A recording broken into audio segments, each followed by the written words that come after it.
Good morning, Phil. Welcome to my podcast, One for the Road. Thank you, mate, for joining me. How are you today?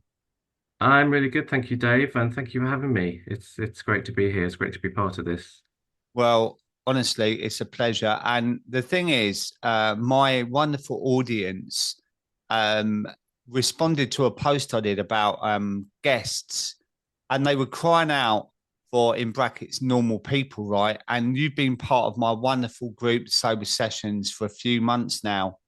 Yep. And I thought your story was really relevant to a lot of people because, in relative terms, you're quite a newbie. You celebrated a Yeah. wonderful 6 months recently, and you did struggle in the first couple of months. And I thought it'd be really brilliant to get you on to encourage and motivate people who arrive at the beginning of their journey or they're sitting on the fence, because there are a lot of people out there at the moment that are kind of wanting to address their relationship with alcohol and they just haven't quite plucked up the courage. So that's why I thought I'd get you on today Sure. to share your story. And as usual, mate, we can start right at the beginning. Where it was growing up for you, young man? Yeah, I mean, I think I had a pretty average upbringing. It was a 1970s Liverpool upbringing. Everything was pretty normal. Felt looked after and cared for and loved, and had lots of holidays. Parents stayed together. So yeah, pretty normal. Alcohol was around, but only really for parties. And there were quite a few parties. My parents were quite sociable. We had family parties. Obviously, all the adults drank at those, and my parents helped to run a social club near to where we lived in Liverpool, which my grandparents actually built. They physically built the social club, and my parents used to run it. And there was kids events there, but there was also dance nights for the adults, and they'd have ballroom dancing and disco dancing. My dad was actually a DJ at the disco bit, so they used to go to that. They used to get fairly tipsy. Don't remember mum ever being that tipsy. Dad used to get pretty tipsy. We never knew how drunk Dad was going to be when he got home, but it was all pretty jovial. But it was, a given really that alcohol was needed for partying and for socializing and for celebrating. And I think, it was never a sort of will you drink when you're older? It was what age will you drink? It was just a given that you would drink. And I think that was not just a Liverpool thing. I think that was a era thing. I think it was Mm. just, an absolute given that you would drink when you're older. But I don't remember drinking at any of the family parties. I don't remember trying alcohol. We had like Snowball and stuff at Christmas. I think had a bit of alcohol in it, but I don't remember anything ever affecting me. And then at 15, I used to go to a pub with a friend. His mum was a bit more lenient than my parents, and she would let us go to the local pub. And me and him would go at 15, and we'd get served, and we'd have 2 pints of snake bite, which was like half a pint of cider and half a pint of lager. And I remember feeling a bit giggly, a bit tipsy. I don't remember any wow feeling or anything. I think the biggest thing I felt about that was I felt grown up. It was a rite of passage. It was like we got served. We're men now, we're older. Um, so that was it. I didn't do the whole thing which a lot of people did, where they sort of get adults to buy them drinks from off license, hang out in parks and stuff. No, I never did any of that. It was just this going to the pub with a friend. Um, but then at 16, I left school. I had an awful time at school. I was bullied relentlessly for being gay. I mean, I wasn't openly gay. Nobody was in those days, but I was called queer, and I mean, queer's a word that's been reclaimed now by the LGBT community, but then it was very derogatory, and I was called that daily, and I was rubbish at sport. The typical last person to get picked type stuff. So I hated school. And because of that, I didn't do very well at school. I think I was a pretty intelligent kid actually, but I think all of that just made me I just messed about. All my reports say Philip would be an outstanding pupil if only he would concentrate and stop giggling and messing about. And that's that. All my reports said that. So that was my whole schooling. Looking back, I probably could have been guided better by teachers, but I wasn't. You just left to get on with it really in those days. So with that and the fact I hadn't done well at O levels, my parents didn't really want me to do A levels. All my friends were doing A levels, but they were just like, well, you didn't concentrate for your O levels, so we think that'd be bit of a disaster, really. So I didn't go through the whole A-level thing. I actually got a job. There was no jobs at all in Liverpool then. There was a massive north-south divide. I realised there probably still is a bit, but in those days there was loads of jobs down south and none in the north. And a YTS training scheme, youth training scheme came up. So I got a job with a bank doing that. And my God, talk about baptism of fire. It was the booziest bank ever. I mean, how these places survive. It was one of the major banks as well, but the drinking was incredible looking back, and I'm still aghast now when I look back at it. And I only had those couple of pints, as I said, with my mate, so I wasn't used to it. But they would have like, if it was somebody's birthday, they'd have a 2 hour lunch for that person, and half the branch would go to the pub with them for the first hour, and half would go for the second hour. So the person whose birthday it was would come back absolutely bladdered and usually have to go in the staff room and lie down. But I used to go along and I'd have about 3 pints in an hour, and I was right arsed really, and then going back to the office as a little 16, 17-year-old. Um, but I think people spotted that I could sort of take it. And then I used to go out with them on a Friday night. There was like a Yates's wine lodge next to the bank. This was in Bootle in Liverpool. Really, really boozy boozer. And we used to go there on a Friday night about 5:30 and stay there all night. So the later crowd would come in about half eight, nine. All the people going out for their weekend would join in, by which time we were already pissed. Yeah. But it just felt a real way to fit in. I realized I was popular if I drank a lot. So I became able to drink a lot, and they found it quite a novelty to buy the 16, 17-year-olds loads of drinks and see if they could make me fall over, and I somehow never did. They get trays of these drinks called Aussie Whites, which was like an Australian sherry wine mixed with diamond white cider, and it was just they were just lethal. And but I used to get excited when a tray of Aussie Whites came out. You know, I already by then was getting the buzz of yay, it's a tray of Aussie Whites, let's drink those. And so yeah, I sort of boozed my way through the all those years with the Halifax. I mean, it was absolutely crazy times. I then started doing night school to do a business studies HND diploma, and I used to go out with those people on a Thursday night after college, and wasn't just a few drinks. It was we'd go for a lock-in afterwards. A lock-in in Liverpool was called a stay behind. Stay behind. So we used to go for a stay behind, and I mean the shutters used to come down on the pub, and you were either in or you were out, and I was always in, and then you were there till they let you out, basically. So that was the second sort of thing, as well as the bank people, it was then the college people, and then I knew I was gay, but gay wasn't really a thing then. It wasn't known, and it was talked about horribly on TV. I mean, it was just dirty queers. We were lumped in with paedophiles. People just thought you were deviants. It was so I had a real struggle because I knew I was attracted to men, but I knew I was a nice person. So I was like, well, I'm not like those people they're talking about on TV, and I'm not like the press talk about it. And after a while, I thought I knew there must be other nice people like me around who also happen to be attracted to the same sex.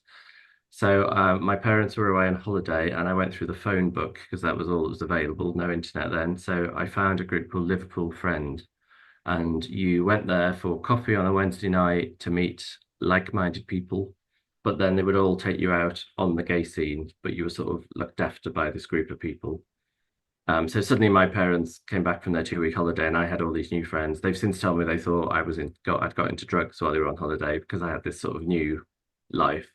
Um, but I soon found I didn't need the group as such. I used to go out on the gay scene and I made friends. So I had three areas of drinking really. So it was quite a lot going on with the bank and the college and now the gay scene. It just there was no drinking at home. Occasionally I would maybe stay in on a Saturday night with 4 beers and rent a couple of VHS horror films because I'm a big horror film fan. Um, I didn't need any more than the 4 cans I bought in those days. I just used to drink them and be happy with that. And the other nights I was drinking going out, and then plenty of nights off really.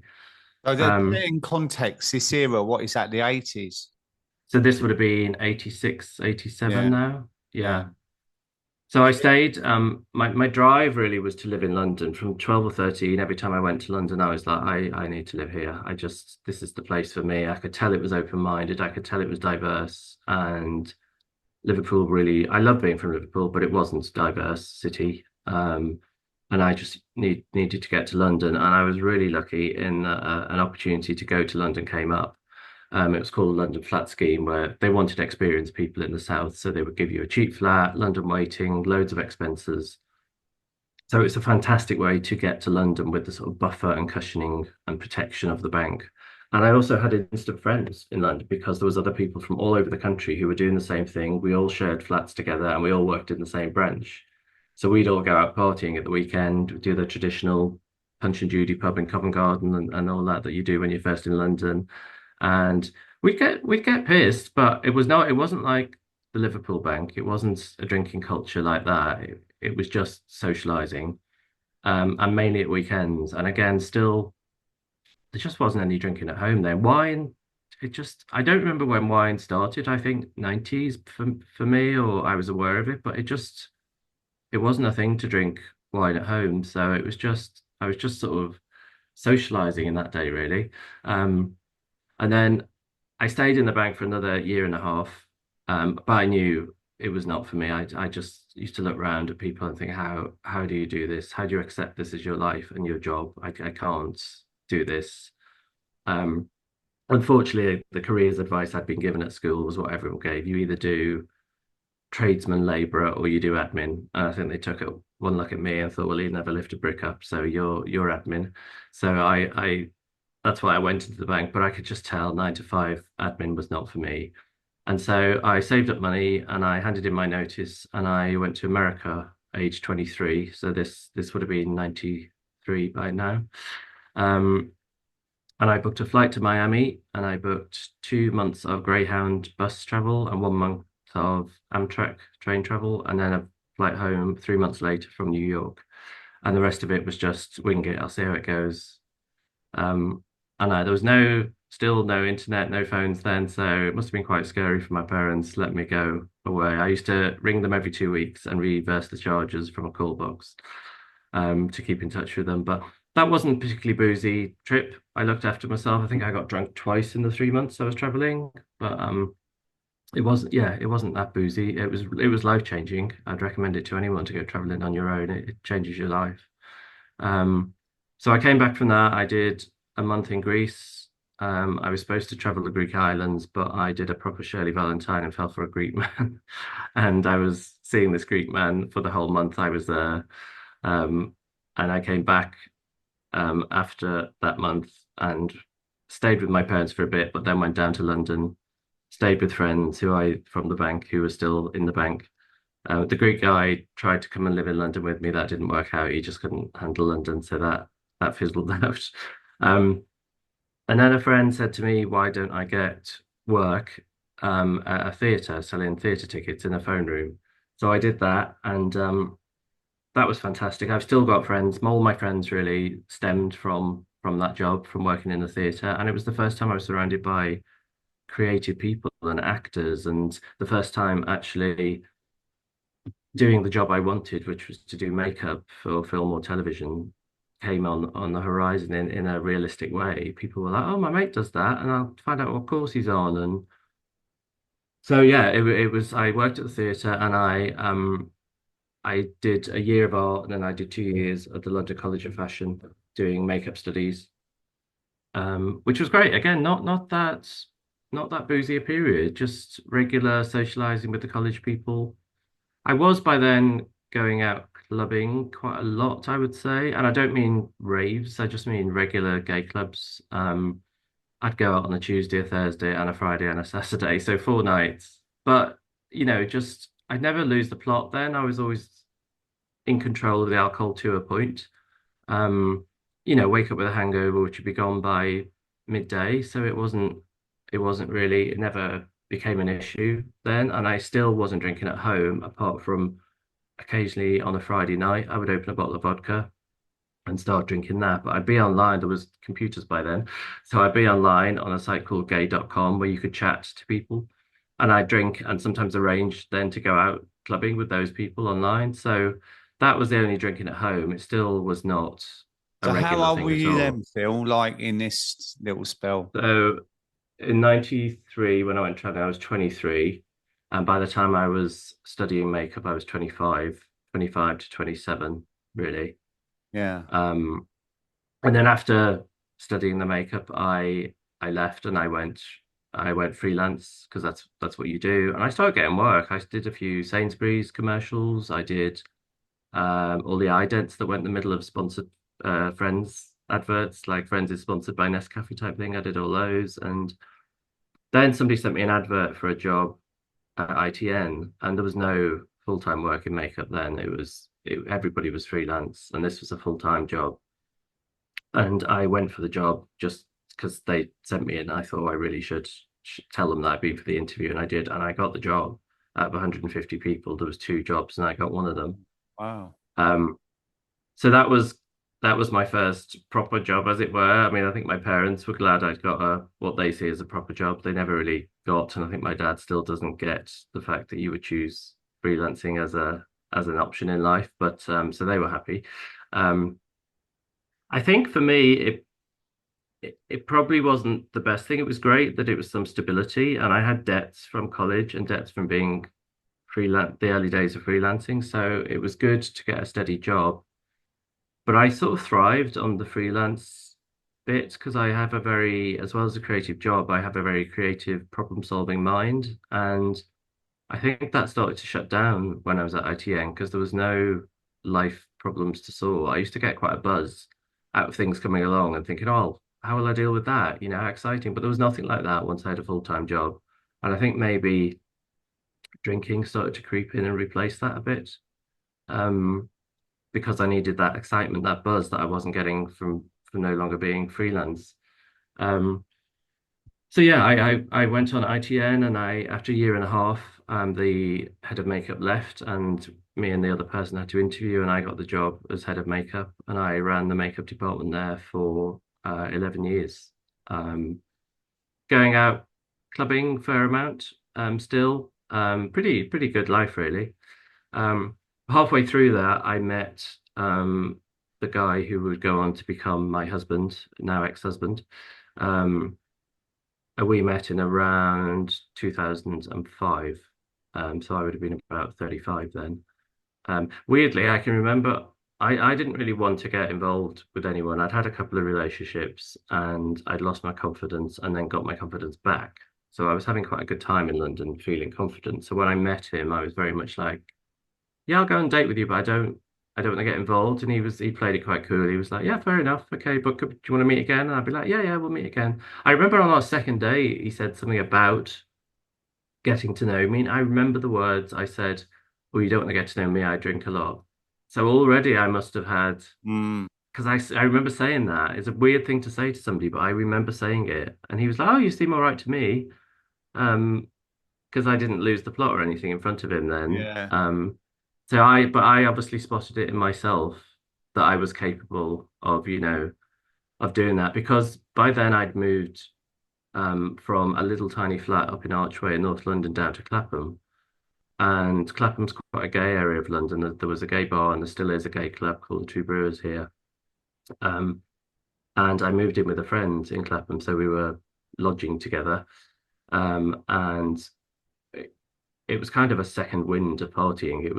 I was 30 then, so I turned 30 just after moving in. I just got the job at ITN, so it was kind of a whole second wind of clubbing. Me and my friend who we lived together, we were on the same shift pattern, so we had every other weekend off, and we've got conservatory. I still live in the flat now. There's conservatory here. We named it Club Conservatoire at the time, and all the friends used to come round to Club Conservatoire and get tanked up before their nights out, and the straight friends would go on their night out, and all us gay guys was going our night out, and then on a Sunday we'd all meet back in Club Conservatoire, and I would cook everybody a roast, and that was when I do remember having wine. We'd all drink wine on that Sunday because we had hangovers, and we'd have hair of the dog, and we'd discuss the outrageousness of our nights. Um, so up until I met my husband, there was clubbing going on, but everybody was getting drunk, so nobody called me out on it because everybody was doing it. I think it was always a given. Phil will take it to the next level because we used to get tanked up at home. The idea being you don't spend as much when you go out, but that didn't really work with me. I would just, I think my friends would have one beer in the club and then go into water, but I just carried on drinking. Mm. Um, and there was no stopping me. And it was about drinking as much as possible in those days, which is crazy, but that's where I was at. So yeah, I would always be the one who, fell asleep on the night bus or whatever. I always had stories to tell, but nobody called me out on it because they would have. I just said, well, you're doing it as well. So I was doing all that when I met my husband, and in our early days of dating, he still really is the only person ever to call me out on the drinking. Um, because we would go out and he said, when we're out with your friends and you drink, I feel I become invisible. And I can understand that because I was sort of grieving for the loss of the going out with friends and partying, and I didn't genuinely want to get involved with anyone. But after a month of being with him, I just fell in love with him. I just couldn't help it. And so I admitted that to him, and we did start, proper dating. And but I also was still didn't really want it. I was wanting to party with my friends. So I can understand how he felt ignored when I got drunk with my friends because I probably did ignore him. So I said to him, I will look into that. And I did start to watch it when I was out with him. Um, but then he would sort of say, do you really? So I stopped sort of ignoring when we were out, but I would still drink a lot. And then he'd start to say, do you remember getting home last night even? Do you remember last night? And then I'd be like, not really. And he'd be like, you were kind of sat in a corner and you couldn't even sit upright. And he said, you were like, your friends were asking what you wanted to drink and you were saying a pint of lager. And he said, I was just like, how can he ask for more drink? He didn't get it. He was one of those people. He could quite easily get drunk with friends, but he always felt a bit sick if he drank too much. So he always had a cut off. Always envied those people. I've never said no to a drink in my entire life. I can say that I'm 54 now. I've never said no to another drink, no matter what was going on with me. And he noticed that, and he was a bit flabbergasted as to how, when you couldn't even sit upright, you would ask for a drink, and how my friends would buy it. But they were just used to me, and if they'd have called me out, I'd have told them where to go. Um, but I knew I was embarrassing him a bit. He said in front of his friends, especially, he was a bit embarrassed. So I started trying to get a grip of that then, and I did, but I did it by drinking. If we come home by 11, I'd drink when I got home. So he would go to bed quite happy that the night had finished, and I would drink all the drink that I'd wanted to drink while I was out because I was busy holding it together for him. Um, but I still wanted the drink, so I'd have it at home. Mm. And that was the way I sort of dealt with it. But so that was probably the first time the so-called party for one started, that I would carry on the night um, without everybody really. I didn't care that I was on my own. I'd watch TV or whatever and drink until one sort of 2 a.m. Um, so yeah, he nobody else has ever called me out since then, really. I would say he was Did the that first. plant the seed though, Phil? Then did it irritate you, or did it make you think, oh, because I know you tried to adjust your drinking when you were out, but the fact that when you got home and he went to bed was a sign that actually you still need your drinking time on your own. Because I can really relate to that. Because I've been called out before and I've tailored it to my social drinking so that no one thought I had a problem. And then when I get in, it's the party for one in your pants. I didn't have Yeah. a club conservatoire, but quite often I would just drink until I pass out, and now I look back at it, it's like, what the hell was I doing? Like I know why I did it was because I wanted to get blackout drunk, but thinking about me doing it now, I'm nearly 6 years sober, doesn't really make sense. No, I think that wasn't a red flag for me at that point. It was all about not losing the plot when I was out. It wasn't about how much I was drinking. It wasn't about my health. It was about don't lose the plot when you're out and embarrass Yeah. But your then when you husband, your got home, partner. you still had to have that set amount that you were used to having. And I've that's always wanted to get to a certain level of intoxication, and yeah. it's almost like my brain knows that level, and so I Mm, will do anything I can to get there. It's why these there's new drinks coming out now that are 0.5% spirits and stuff. That stuff never worked for me because I just drink double the amount because I yeah. always wanted to get I've always drank to get to a certain level of intoxication, which relaxed me, made me forget my troubles. Mm, Always did that.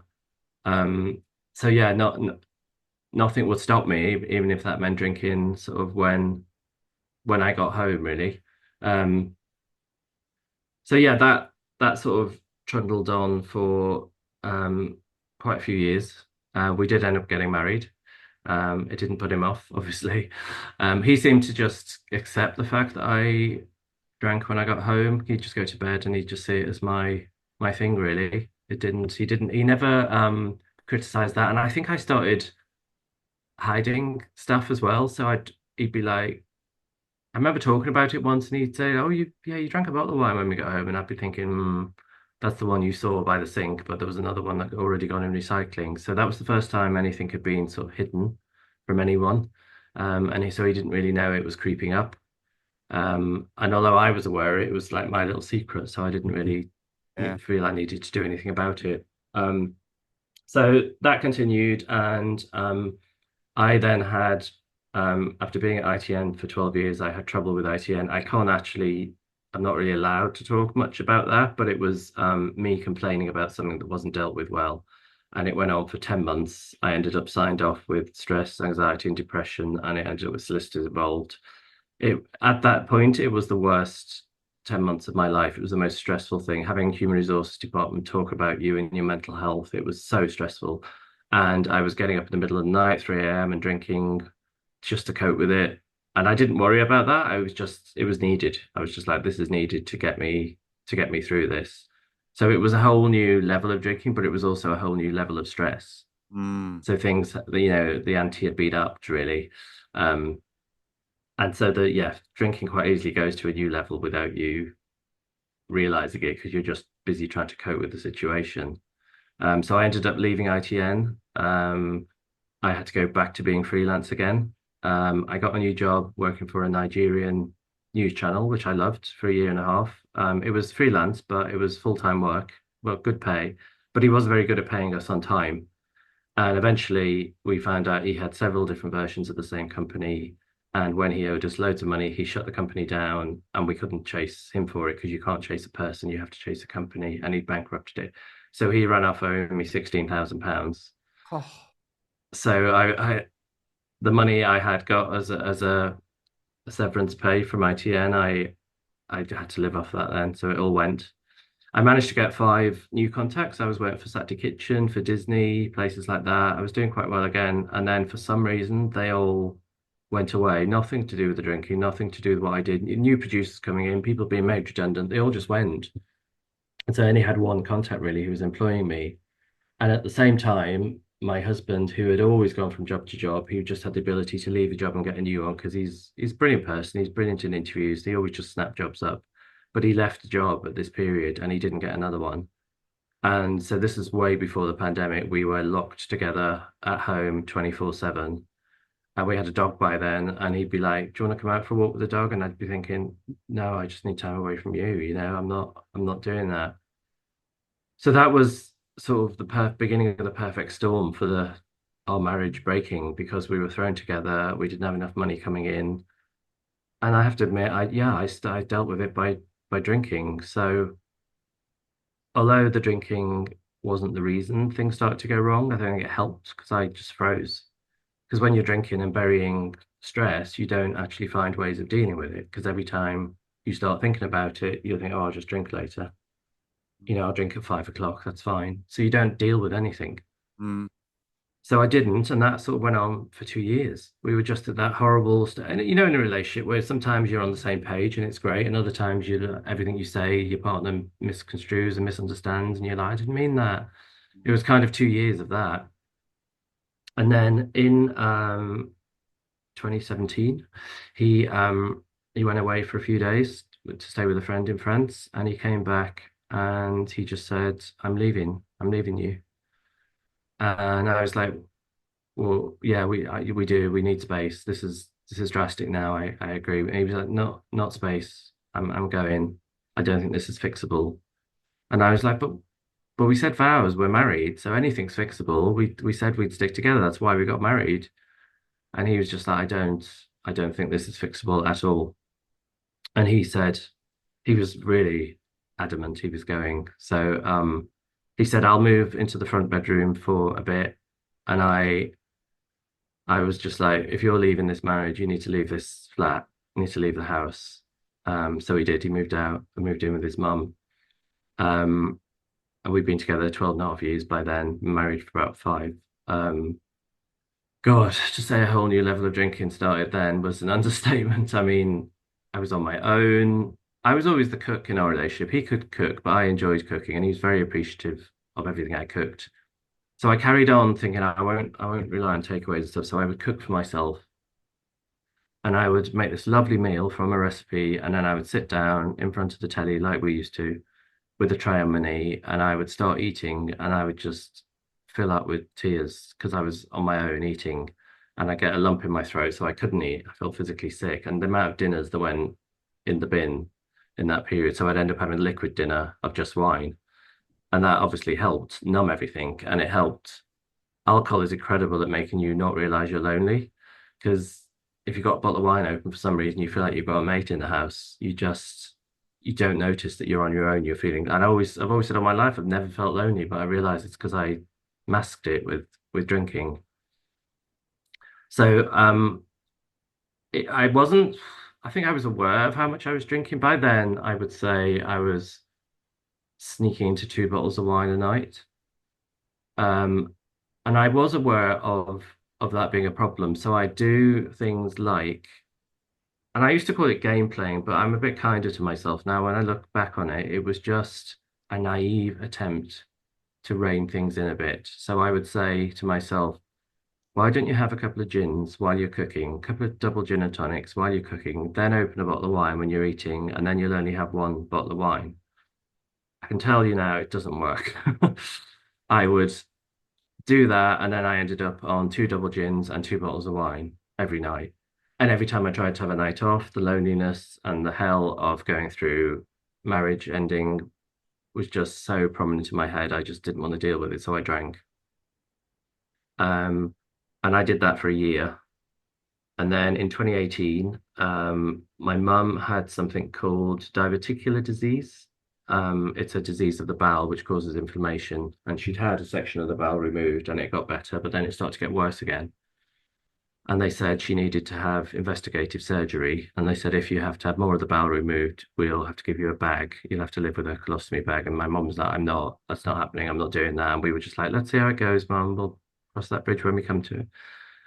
And then I get a call from my sister saying the operation has not gone well and she's in intensive care. I was a bit naive as to what intensive care was by then. I just thought she'll have her in bed, she'll have her in room, she'll be getting 24-hour care until she gets better. And my sister was like, they have given her a bag. And I was like, oh God, she's going to go mad when she wakes up. How are we going to deal with this? But then 2 days later, my sister rang me and could hardly speak. And I was just like, what's going on? She said, the doctors have called me and dad into the hospital and we're here. And they've just said, mum's not going to make it. And I mean, I just didn't know what to do with that news. And I remember the kitchen's not very far away from me, but I ran to the kitchen when I came off the phone to my sister. And I just filled a glass with white wine right to the top and I downed it in one. And then I filled it up again and I downed it again because I was just trying to stop this news hitting my brain fully because I knew how big a news it was. But I was just like, I can't accept this. And my sister had said to me, look, she's full of tubes. Don't come up and see this. It's horrible. But I rang around friends and I got through to the friend I used to live with, used to party with in this flat, and he'd lost his mum a year before. And he said, look, your sister's just trying to protect you. Just get up there as soon as you can, get on the train and get up there. So I took his advice and I packed a bag, finished off that bottle of wine, and went to Euston. I got 5 Marks and Spencer's mini bottles of wine for the train. They are 250 mils, so that's almost two bottles. Didn't buy six because that would have been two bottles, and that's just Mm, ridiculous. So yeah. I bought five, and I didn't buy a big bottle of wine, which would have been cheaper because I didn't want to be seen pouring a glass out of a big bottle of wine. So I had these mini bottles and I drank them all the way out. And it was 2 days. I went to see my mum. She just looked like she was sleeping. She was kind of was full of tubes, but she did just like she was asleep. And then after 2 days, we got a call, and the hospital said you need to come in.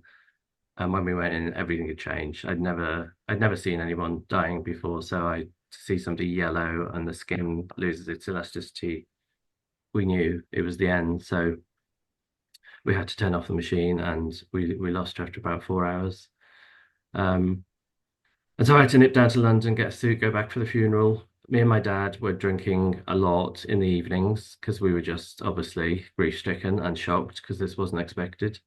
So we were both having a good old drink every night to cope with it. And we had the funeral, and I thought I'd be able to hold it together for the funeral, but the minute the cars arrived to pick us up, I lost it, and I didn't get it together again for the entire funeral. I just sobbed throughout the whole thing. Um, but then when we got to the pub afterwards for the wake, they're bizarre wakes. They're bizarrely jovial because all the family haven't seen each other in ages. And I saw my mum and dad's friends I haven't seen since I was younger. And everyone's having a right old catch up. And because everyone's seen the state I was in during the funeral, people were like, do you want a drink, Phil? And I was doing my usual large house white, please, because that was my standard order. And funny enough, the reason I'm mentioning this bit is because an uncle of mine said to me, he was with his wife, my auntie, and his kids, my cousins, and he said, we've been watching you, Phil. He said, you've had six people have bought you drinks now, and he said, are you on spritzers now? And I was like, no, it's white wine. He said, they're large ones, aren't they? I said, yeah. He says, we've worked out you've had 2 bottles. He said, but the thing is, you're completely normal. You seem unaffected. And I was just like, oh yeah, well, I suppose it's the shock of the funeral. I think my cousin, his daughter, knew. I mean, he knew more. Everybody knows more, but he didn't say any more. He was too polite. But she, as an aside, afterwards, sort of said, "Is this tolerance? Is this do you do this at home?" And I was like, "Yeah, I drink a lot. I've always been honest with people if they ask, and I did. I said, "Yeah, I drink an awful lot." So it is tolerance. But that's the first time and only time a family member ever noticed it and spotted Mm. it and sort of questioned it and asked what was going on. Um, So I came back down to London, and 2 days after getting back to London, I was at home in the morning. I woke up at 5 a.m. and had a dreadful crushing feeling in my chest. And I thought, this is stress. You're being hit by the stress now of losing mum and the funeral. But it wouldn't go away. And I had the thought ringing in my head of elephant standing on your chest, which is what heart attack victims always say, those who survived. Um, But I tried not to panic and I tried doing meditation and stuff. Then my left arm went numb and I got tingling in my fingers and I just rang NHS 111. And they said, after 5 questions, they said, there's an ambulance on its way for you. And I was like, no, I think it's stress. And they were like, look, with the answers you've given me, there's no way we can't send an ambulance. So they did. And I went in hospital to A&E and they put me on the ECG machine. They said, it looks like your heart's gone through something. But blood tests throughout the whole day will tell us whether it was just stress or whether it was your heart. Um, and while I was there, they were asking me about, and I said, I've just lost my mum. I've been drinking heavily to cope with it. I've been drinking heavily for a while. And they said, have you had any help for that? And I said, no, where I live in Lambeth, it's not very good. Actually, the help for it in Lambeth is very good, but it's inundated. It's one of the worst parts in the country, if not the Europe, sorry, for mental health problems and drinking and addiction problems. So you can't really get help here. So I said to them, no, I haven't managed to get help. So when they moved me to another room and I was just being monitored on the ECG and having my bloods taken, a nurse came with a clipboard and she asked me what are obviously standard hospital questions when drinking is mentioned to a doctor. So she said to me, have you ever drunk until you blacked out? And I just burst out laughing. I was like, no. And she was like, oh gosh, can you imagine? I mean, I think I went into panic because this was an opportunity to get help. If you get help in hospital, you often queue jump from seeing your GP. But I think because I was so grief-stricken, I just thought nobody is taking my fucking Chardonnay away from me now because I don't know how to deal with this. Mm. And if somebody tells me I've got to stop drinking, there's no way I can do it at the moment. So I lied my way through all those questions and nothing was said in the hospital. And they said at the end of the day, it was just stress. Your heart's okay. You've had the x-rays. You're fine. It was just stress. And just, try and relax and get help. And they gave me bereavement counseling through a charity, which I did, which helped. Um, but, the end of the marriage had already set me into a new level of drinking. So I hadn't lost anyone for 35 years. I lost a friend to AIDS back in the 90s, but I'm lucky enough not to have lost anyone. And then for the first person I lost to be my mum, it was just huge. And I didn't know what to do with those feelings. So I'd sort of, in the grief counseling, they sort of said, you can part-time grieve. You can grieve and you are allowed time off with your friends to laugh and that, and then you can have sad times. Don't feel guilty if you have times laughing. I think I took the part-time grieving as grieve all day, get pissed every night. That was how I interpreted it, and I did because I was like, grief is exhausting.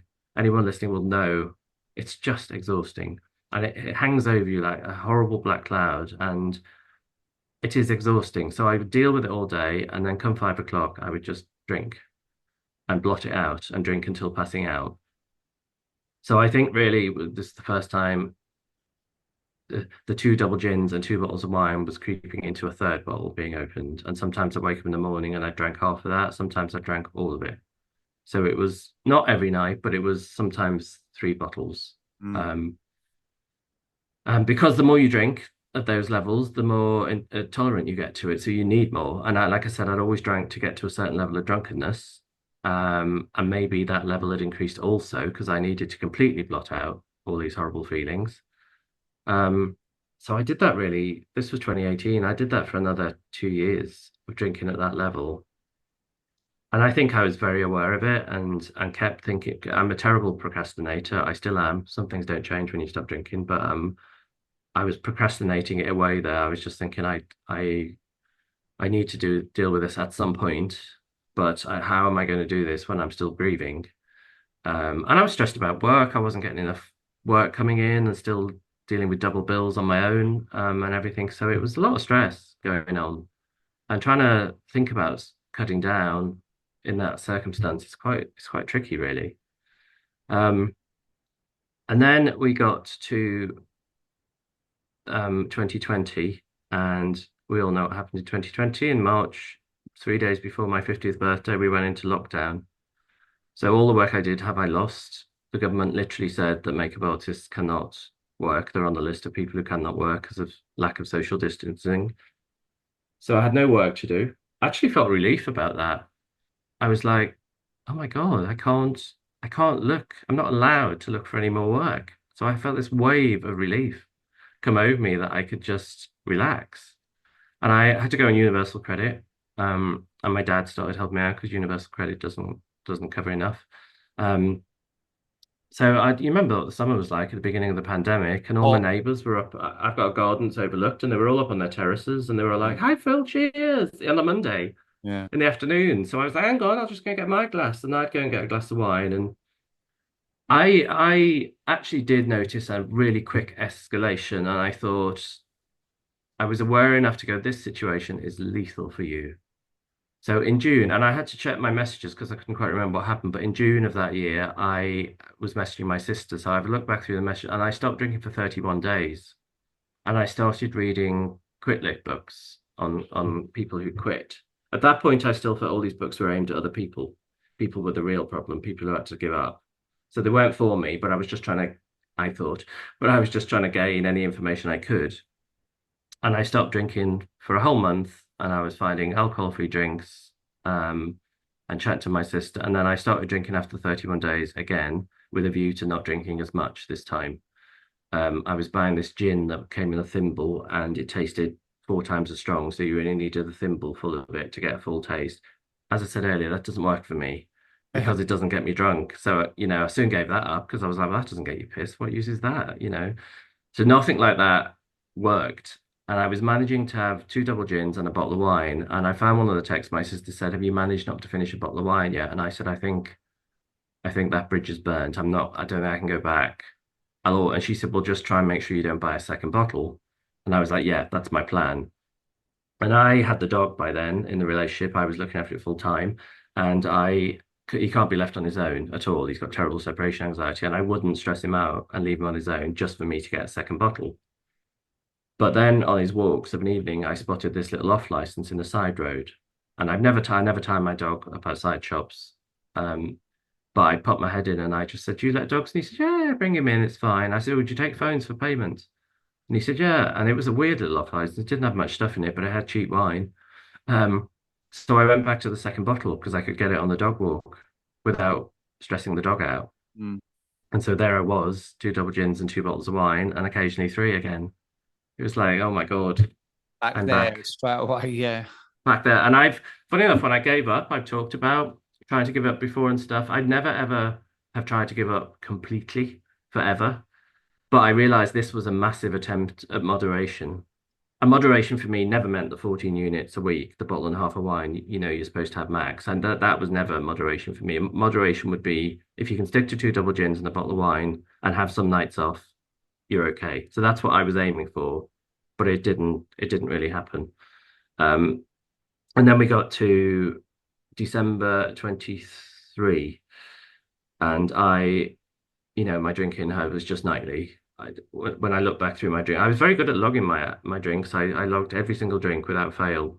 Um, so started going out again then because things got back to normal. My work has never returned to normal. I do something a bit different now. I can talk about in a bit, but I was going out and seeing friends, and I sort of straight away had mastered the art of just drinking in inverted commas normally when I was out and drinking when I got home. So even if I went to their house, they would know I'd get through a bottle of wine. And sometimes they'd say to me, "You're going to drink when you get home." And I'd be like, "Yeah." And that's all they'd ask. And I'd say, "Yeah." But they didn't realize it was two bottles, they've told me now. So I used to have the party for one became the thing. So all the time I'd go out to gigs and theatre and everything, and nobody would really see. They'd see Phil drinking his usual amount, but they didn't realize it was going into two more bottles when I got home. So in December 23, I decided I wanted some therapy just to talk about the whole thing, and I did online therapy. And I started listening to a podcast, an Australian podcast, where a couple had given up for 12 months and never gone back to drinking. And the husband worked in the music industry where there was always free booze. And I was like, wow, if he can do this, I can cut back or stop, at least for a bit. And they were saying, if you can't do 12 months, do three. So I said, I'll do 3 months. And I started tapering down because it said that you shouldn't just stop with the amount I was drinking, especially. And I told all my friends, I'm tapering down 11th of March. I'm gonna stop for 3 months. And they were like, that's good. They're all behind me. And then I discovered your podcast and listened. I was just absorbing everything like a sponge then, listening to people, and everybody talked about this going back to where you were the minute you try and drink again. And that was ringing in my head. And I was like, oh, God. But I was still convincing myself, no, I won't. I'll be fine. I can go back and drink less. Um, so I think I was in the middle of moderating when I had an hour session with you, and I told you what I've just said about my history of drinking, and I said about the 3 months, and you started looking away from the camera a bit. You wouldn't. I could just tell I'd hit a nerve, and then you were really honest. You said, look, do your 3 months by all means, and come back have another session if you want after the 3 months. But he said, with your history of drinking and where you're at, you said, I think you'll just watch the calendar and you'll go back to where you were. And I was like, okay, thanks for the advice. And we finished the hour and I went away and your words just wouldn't go out my head. I just couldn't get rid of that. And everything it matched everything I'd read that everybody said. There's people who've given up for like 2 years and have one drink and then they drink for 5 years. It's terrifying. And I just like, oh God. So I don't actually remember the moment when I flipped to stopping. I just came to this realization, you cannot drink. You've had 37 years of drinking and you no longer can do it without it getting worse. You're now on three bottles a night and gin. 5 years' time, it takes a while to creep up, but in 5 years' time, what are you going to be on? Six bottles or dead? Mm. So I just came to the realization I had to stop. And so I said to my friends, okay, change your plan. 11th of March, I'm not going for 3 months. I'm going to drink till the end of March and then I'm going to stop drinking forever.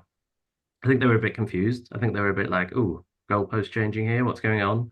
But they just sort of let me get on with it. And I said the last week of March is my farewell tour because I had already, it was my birthday that week, and I had theatre booked in, and I had a concert and a club night booked in.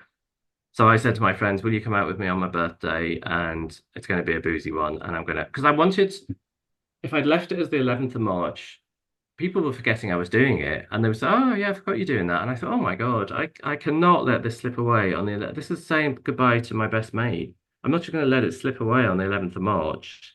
And the 31st of March was a Sunday. It's fit perfectly in my head. It was like 1st of April is a Monday. This is perfect. That's your day for stopping.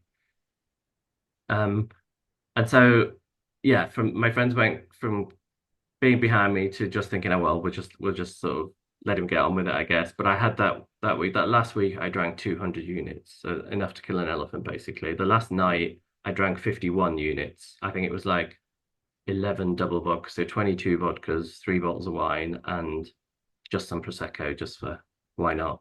And I was also drinking the flat dry. I didn't want any booze left in the house. Um, and I panicked because my friends have been incredible throughout this, but I just thought they're not going through it. They don't really know what it's like. So I needed people who did. And you had mentioned in our session that you have a little group that meet every Thursday on Zoom. And I thought, okay, I need these people. I need to speak to these people every week because they're doing it. And so I think I was on my 11th day of giving up alcohol. And I joined the group, and I can honestly say I'd be drinking again now if it wasn't for the group. I just think sharing your stories, hearing people who maybe do laps every now and again, it makes you stay super alert. And you get loads of advice from the people who are ahead of you. Um, it's pretty much saved me. I couldn't have done it without, because otherwise I would have slipped into my old way of thinking, and that way of thinking was full of being convinced that this was okay and that was okay, and that creeps back in if I don't stay in contact with other people who've also stopped. And I it's go, I'd hard go as back. well, Phil, isn't it? Because you live on your own, Yeah, I do. and with the work situation, and so it's that connection is so important for your journey. But you found the first couple of months really difficult, didn't you? Yeah, I'm type 2 diabetic, and doctors still don't know why, but your blood should be from around 4 to 10 if you're diabetic. 10 is when you've eaten something, and then it should come back down to sort of 7 or whatever. And mine shot up to 18 to 26, even without eating anything, and I felt awful. And a lot of people in the group were talking about the pink cloud, which is when people give up alcohol after about a month or whatever, they get a euphoric high just from having a clear head, and I was feeling awful. And my doctor was saying, well, you've been drinking an awful lot for a long time. So, well, but then I started testing my own bloods at home and realized this was going on. And my doctor had a list of medications he wanted to put me on. And I said, can I just try giving up carbohydrates? Because my brother-in-law is type 2 diabetic, and found this doctor who's a specialist online, and he gets people off medication by getting them to do low carb or no carb. So I then had to give up all sugar and all carbohydrates, no rice, no pasta, no potatoes. And I mean, you probably remember in the group, I was really upset when I first started doing, because it was exactly the same as giving up alcohol. And all the books I read were like, this is like giving up alcohol. And I was like, yeah, no shit, it really Yeah. is. And I was just like, but then I turned that around in my head and I thought, well, you have given up alcohol and you have learned how to deal with the craving. So you can do it with another substance. It's just another substance. So do it as well. And it's taken a long time, but I've got I saw my doctor this week, and he said he's never in his career seen anyone turn their health and their blood results around without more medication. He's never seen anyone just do it themselves. So he was flabbergasted this week because he was just like, yeah, this is great. Just keep going. Um, but I found it incredibly difficult to begin with. And the trouble is, when you talk to people who are further down the line, I think they often forget how difficult it was. So they talk about, yeah, I'm having a good week this week. Is it a bit like I talk now, probably in the group.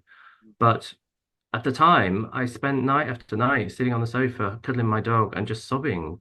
And I had I mean, the final straw for me, um, was just, the pandemic, and during the pandemic, losing a very close friend to COVID, who I used to talk to every day on WhatsApp. And so losing him sent me through to a whole new level. But the final straw was the grocery delivery apps. I could have wine delivered in 8 minutes from ordering to it getting to my door, because in London there's four of these companies. And that just finished me off really, just having wine On tap, delivered. basically. literally. You So can have your 2 or 3 bottles of wine and think, oh, fuck it, I'm going to have another one. Within 8 minutes, there's yeah, someone turning up. We're on the doorstep. yeah, I didn't have to stress the dog out. I didn't have to go to the dodgy little new off license I found. It could just all be brought to me. It really was the final straw on top of all the increased levels of drinking through all the life stresses I've been through. And the pandemic, I think the pandemic's affected everybody more than they even It realize it. I has. mean, I'm It, not just talking about drinkers either. It's just affected and everyone. I think we're going through an epidemic of mental health Yeah, issues because of I that. agree. And nothing's been addressed, really. It's just been brushed under the carpet. Yeah, Um, I've certainly known from a drinking perspective that there's people coming to me now saying the same story as you, where yeah, it was totally ramped up. March 2020 was like a summer holiday for everyone. yeah, There was an app called House Party. Everyone putting yeah, videos on there on sun lounges. We've got no responsibility. yeah, Let's have, and then people going on Zooms, which were new then, with mugs of wine blowing into them, making out it was hot tea. And then all of a sudden, going back to work in the real world and having cravings at 1, 2 o'clock every day and wondering why, you know, and it's led on from there. But yeah. And I think for me it was stressful because people were going back to work and I couldn't still. So, within that first year, I was dealing with the stress of not working as well. So the party was over because everyone was going back to work, but I wasn't. yeah, And it was dealt with a lot of humor. A yeah, lot of memes were sent about the pandemic, but when my friend died of COVID, it wasn't funny anymore. None of it was funny. And people being lighthearted about it and saying, "Oh, it's only a bit of flu." I was like, "It's yeah, not. It's killed someone. It's killed my friend." yeah, I was in my own little bubble of stress and very, very alone with that. Because you can talk to your friends about it. I had to grieve my friend on my own because I couldn't see my friends. But with any situation in life, divorce, anything, you can talk to your friends and they can be great. But in the end, you have to come home and deal with it all on your own. So yeah, when I first gave up, that was the most difficult thing. I decided not to avoid going to gigs, bars, and pubs. I just went out, and I found that quite easy. Of course, I craved the alcohol, but it was great going to a gig and or theatre and not stressing about getting a drink. I used to really stress when I got to a theatre about my friends would be like, "Oh, we just need to go to the loo," and I'd be like, "Oh, we also need to go to the bar." I'd be really stressed just being able to go to the theatre without even thinking about getting a drink. I didn't even, theatre prices are extortionate. I went to see Cabaret this week and the guy next to me had paid 18 quid for a glass of wine. I was like, oh my God, God. thank God I've stopped. So yeah, the going out wasn't too bad, but my biggest drinking had been at home. So suddenly I was trying to not drink on my own and there was Yeah, nobody with me. It was almost impossible. And what I found in the end was stop trying to concentrate on anything else and just don't drink. It almost became a motto to me, just don't drink. It's yeah, quite simple. non-negotiable. Um, yeah, because you can start thinking, oh, I should maybe do some yoga, I should start exercising, and I'm just not a person who naturally does that stuff. It's never been my go-to. So why was I suddenly going to become a yoga meister or start running marathons? I just wasn't. So I was just like, just don't drink. And that was incredibly hard some nights. But even when I sat there crying and hugging the dog, and I'd find suddenly it gets to like half seven, eight, and I'd be like, okay, I think I've made it. I feel a Mm, bit better. And I'd almost run to the kitchen, I'd make a cup of tea. mm. And even if I didn't have dinner ready, I'd like make a quick sandwich or something. I'd like sod the carbs. I'm going to eat a sandwich, and I just have some food because it half the time Comforted you you in a way. And that yeah. it's important to say, I don't want people sitting on the things thinking, Christ, that sounds like total misery and it puts them off Oh, because there's a small window that you feel like that every day, and I was the same. Mine was between 5 and half 7, 8, right? mm, So I would make sure I was occupied between those times, but it get to like half 7 and I think, do you know what? I've got half an hour to go and I'm in the clear again, and then that's another day. So I was doing rather than just day counting, I was also kind of using mindset behind it as well. Is that, I'm yeah, not going back there ever yeah, again. So it was the mentality I had of pushing forward all the time. Um, and, it's important because not, just day counting is day counting. Yeah, And that's all it is, and yeah, it's so easy to slip back. But you did do the work because sitting with your emotions and crying, cuddling the dog, you were obviously subliminally doing the work there of yeah, all 37 years worth of drinking. And it was probably your last chance saloon, really. If you was on 3 bottles of wine plus two double yeah, gins, right? 54 years old yeah, and 60, like where if you're here. And that's exactly. what Yeah, I thought. I stopped when I was 54 and I was a yeah, mess as well. Um, but I've noticed with you in the last kind of month or two, your mindset's changed. You've turned a corner. And that's even with work, isn't it? Because you did go through a really tough time with work. And because your mindset's changed and you're more positive, things have changed in that area as well, haven't they? yeah. And it feels almost magical. Mm, Um, I got on top of those intense cravings of crying on the sofa by welcoming them to sit next to me. It sounds a bit therapy stuff, but I sort of said, "Okay, mate, what have you got to say?" And that's how it changed overnight because I listened to it and I was like, "Okay, you've got a point. A massive glass of wine now would be great, but where does that lead?" And I just went down every time I went down the road. Once I'd talked to it and stopped freezing and crying and fighting it, it kind of dissipated a bit. So I was able to just get on with stuff. And yeah, since then, I found that as long as I don't drink, it almost feels like magic in the background. Things start to change. And I think it's probably because you subtly do little bits that you weren't doing previously because you were so busy dealing with hangovers and trying to appear that you were functioning as a regular human being. So I think you do lots of things that you don't realize are going on in the background, and then you're like, oh God, okay, I've got a new contact, and I've got lots of new contacts now. My work, I stopped. I used to do television work full time, but that all went in the pandemic, as I said, and most of it didn't come back. So my sideline was helping people with skin conditions such as vitiligo, rosacea, self-harm scarring, anything that causes people to lose confidence because they get asked questions about it. I use a medical pigmented cream, a medical makeup basically, and I find the right product for them and I teach them how to apply it to cover the condition up. And I always done that for the past 15 years as a sideline. And I've now turned that into my own business and made it my full-time work. And I love it because I don't blow my own trumpet very much, but I'm bloody good at it. mm. I'm good at coming up with the effects and I'm good with people and I'm empathetic and people say they feel really comfortable in my consultations. And it's getting busier because I'm pushing that side of my work more and I'm making more content. It's difficult work because it doesn't get repeat business because once somebody's been, they're sorted, they don't come back, and I don't get word of mouth because people are very guarded about a skin condition. They don't talk to everybody about it, and they don't know 40 other people with the same skin condition. So every client is a new client and a one-off. So it's hard to make it busy, but I'm getting there with it, and I'm able to just concentrate on that now because I'm not concentrating on drinking as much. Well, the One other thing I would thing, say, Phil, sorry, go sorry, on. Phil, the other thing there is that when you're drinking to that extent, right, it takes you till after lunch to actually start to feel half normal, whatever that Oh, was. But completely. I was one of these people that say never get a hangover, but I realised now that I was constantly in a hangover, right? Yeah. So your motivation goes down, your positivity goes down, right? And then you think, do you know what? I could go and see someone later, but that means that'll interfere with my drinking. So and you Oh, lose work yeah. that way, right? So now you don't drink, you're getting a proper night's sleep. Well, we say that, but sometimes not.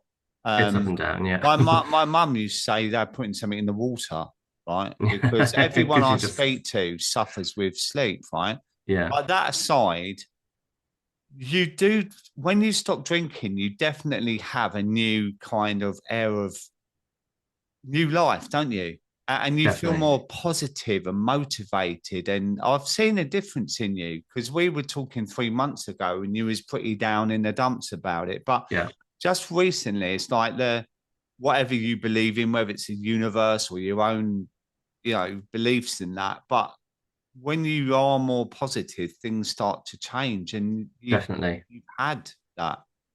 Without doubt. I think once you accept as well that I'm not a person who can drink anymore. or I'm not a person who can drink full stop, and throw your toys out the pram, have a tantrum, Yeah, grieve it, yeah. and Grief, accept it. yeah, grief is an important thing there. It's like a breakup, isn't it? Like you break up in your marriage. It's like you have to Yeah. accept it's over and you have to grieve that loss. And then once you've done that, you get closure and you can move on. Yeah, and I think people don't go that far often because when you're toying with should I give up, do I have a problem? The time you really think you've got a problem is in the morning with that hangover. You're like, oh my God, this is out of control. I said I'd drink nothing last night. I drank 3 bottles of wine. But then you start to feel a bit better. Not only do you feel a bit better, you go throughout the day, and alcohol is promoted the hell out of everywhere. I live in Clapham, which is so busy, full of bars and people drinking. And it's on the news even about how good it is. I was watching the news the other day and it was like 104-year-old Mavis. Hey, how did you get here, Mavis? Oh, I love a couple of glasses of wine Yeah, and a couple of whiskey. They always say that and they always play on that on the news. And I was yeah, like, I'd love little old Mavis to say, oh, I liked a couple of lines of coke in the morning. I love to shoot yeah. heroin up before bed. They go into a panic. But because she said a couple of whiskeys, it's like, oh, I think with you there, Mavis. It's everywhere. It's promoted. It's It's bonkers. And mad. I saw a couple of girls that went in the Spitfires, and they said the same. yeah, Always have a glass of whiskey at yeah, bedtime. Oh well, that's why you're 104 then. Brilliant. That means yeah. we need to do that as well. Well, it justifies it when even Yeah, if you're drinking 3 bottles of wine, it's every little justification you can claw yeah, at, I you'll know. get. So this is why you go from the morning of like, I have to give up. I'm one of the people who has to give up to in the afternoon. You're like, well, how can I have a problem with alcohol? Because it's harmless. This Yeah, old lady's drinking it. Everyone's drinking it. They wouldn't be allowed to advertise it if it was that harmful. yeah, So you convince yourself you're being stupid. I can't have a problem with this, and I know I'll just stop doing it. You don't think you have to put any work in. You don't think it's going to be difficult. You just think, well, why don't I just stop then? yeah, But you really can't. You can't just stop, but you have to put a lot of work in, and it is hard work, but my God, it's worth it. And yeah. it's taken me to get to 6 months to realize how worth it is Well, I because know, things are mate, just and that's why I changing. wanted to get you on today, and I really appreciate you sharing your story, and I think it's going to inspire a lot of people, mate. And you're such a valuable member of the group. You really are. You're so It's a fantastic articulate. group. So thank you so much, Phil, for coming onto my podcast. Best of luck for the future. With your amazing skill, the talent you got in what you do is fantastic. So thank Thanks, you, Dave. Phil, and I'll see you soon. Thank you. Bye bye. Bye, mate.